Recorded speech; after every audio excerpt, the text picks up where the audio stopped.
Egyptian initiate. Many ages have elapsed since the Egyptian priest-king passed through the pillars of Thebes. Ages before the sinking of Atlantis, thousands of years before the Christian era, Egypt was a land of great truths. The hand of the Great White Brotherhood was held out to the empire of the Nile. And the ancient pyramid passages resounded with the chants of the initiates. It was then that the pharaoh, now called half-human, half-divine, reigned in ancient Egypt. Pharaoh is the Egyptian word for king. Many of the later pharaohs were degenerate and of little account. It is only the early pharaohs we now list among the priest-kings. Try to picture for a moment the Great Hall of Luxor. Its inscriptive columns holding up domes of solid granite, each column carved with the histories of the gods. There at the upper end of the chamber sat the pharaoh of the Nile in his robes of state. Around him his counselors, chief among them the priest of the temple. An imposing spectacle it was, the gigantic frame of the later Atlantean, robed in gold and priceless jewels, on his head the crown of the north and south, the double empire of the ancient, on his forehead the coiled serpent of the initiate, the serpent which was raised in the wilderness, that all who looked upon it might live. That sleeping serpent power in man, which coiled head downward around the tree of life, drove him from the garden of the Lord, but, which raised upon the cross, became the symbol of the Christ. The pharaoh was an initiate of Scorpio, and the serpent is the transmuted Scorpio energy, which, working upward in the regenerated individual, is called the Kundalini. This serpent was the sign of initiation. It meant that within him, the serpent had been raised, for the true pharaoh was a priest of God, as well as a master of men. There, he sat upon the cube altar throne, indicating his mastery over the four elements of his physical body, a judge of the living and of the dead, who in spite of all his power and glory, having about him the grandeur of the world's greatest empire, still bowed in humble supplication to the will of the gods. In his hands, he carries the triple scepter of the Nile, the shepherd's crook, the Anubis-headed staff, and the flail or whip. These were the symbols of his work. They represent the powers which he had mastered. With the whip, he had subjugated his physical body. With the shepherd's crook, he was the guardian and keeper of his emotional body. With the Anubis-headed staff, he was master of his mind, and worthy to wield the powers of government over others. Because, first of all, he obeyed the laws himself. With all his robes of state, and with the scarab upon his breast, and with the all-seeing eye above his throne, there was still nothing as precious, or as sacred to the ancient Egyptian priest-king, as the triangular girdle or apron, which was the symbol of his initiation. The apron of the ancient Egyptian carried with it the same symbolism as the Masonic apron of today. It symbolized the purification of the bodies, when the seat of the lower emotions, Scorpio, was covered by the white sheepskin of purification.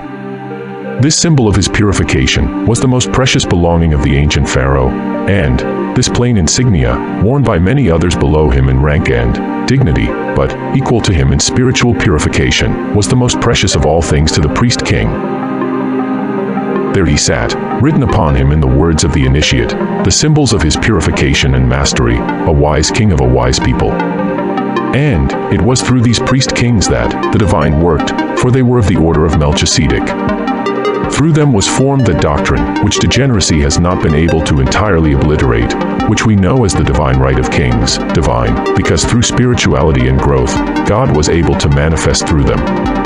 They were conscious instruments in the hands of a ready writer, willing, and proud to do the work of those with whom, through knowledge and truth they had attuned themselves. But the time came, as in all nations, when selfishness and egotism entered the heart of king and people alike. And slowly, the hand from the Great White Brotherhood that fed ancient Egypt was withdrawn.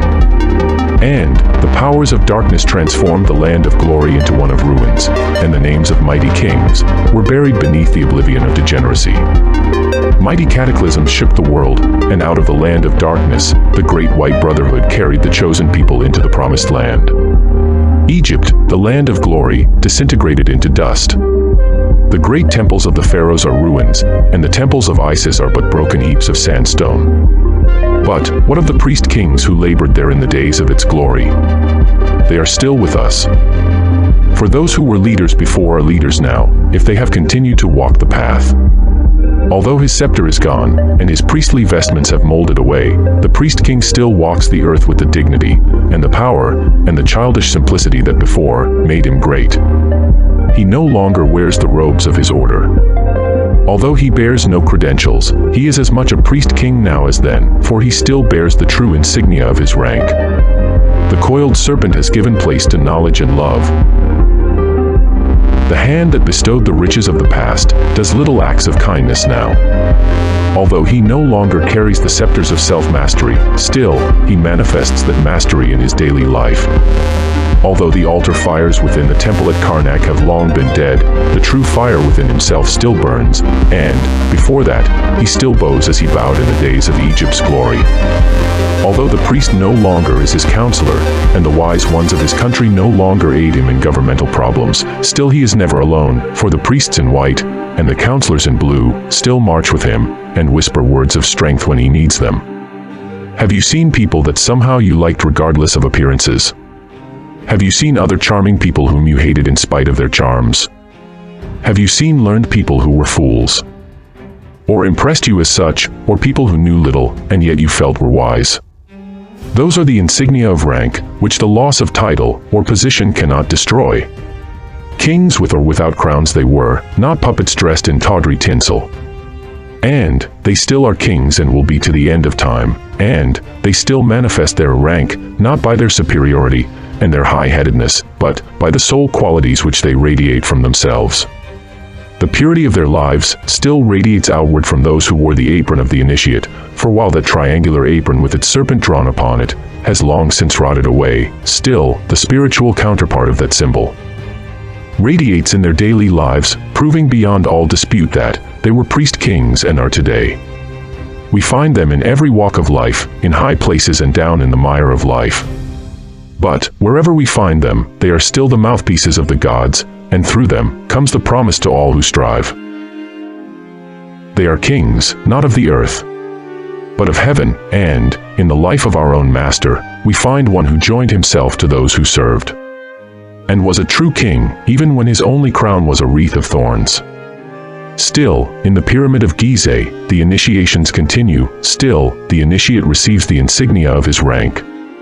Before that fire within himself, he makes his vows, and upon the burning altar of his own higher being, he lays his crown and his scepter, his robes and his diamonds, his hates and his fears, and sanctifies his life as a priest-king, and swears to serve none but his own higher self, the God within. His robes are his soul body, and his crown is his life. And, in the streets of life, he is enthroned.